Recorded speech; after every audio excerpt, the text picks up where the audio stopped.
Hey everyone, so today we're going to be doing a tutorial on push protocol.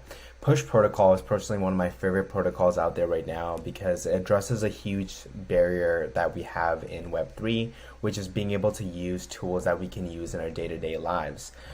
Push is a great platform and protocol because it addresses Web3 communication.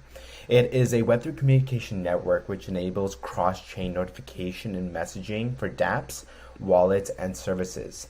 So what does that mean? It means that it provides the tooling for you to be able to communicate through a decentralized method across different blockchains and being able to talk to different wallets privately in an encrypted manner, which is pretty much the whole premise of Web3.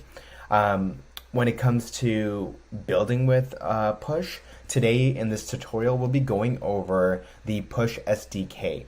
The Push SDK refers to a variety of different toolings that are offered, but in this tutorial we'll be going over the fetch notifications using the REST API, as well as taking advantage of the UI web, which provides us with the ability to create notification components using the UI React.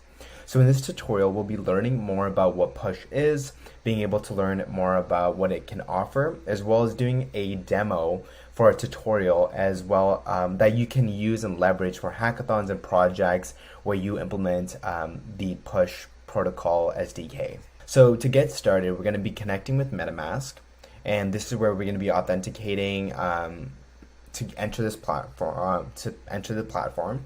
And so once you are entered, you are able to see a variety of different channels that are offered by Push. You can see that I've opted into a variety of them, and if I would like to choose to opt into another one, it's just simply a matter of clicking it and authenticating that you are subscribing. So that'll prompt a signature request, and it'll give a little notification as well saying that you've opted into the channel. Within the inbox, you can actually test or you can verify and look through a lot of the notifications that are offered, including the spam as well. And currently I don't have any spam. And one of the really cool things about this dashboard that I would love for you to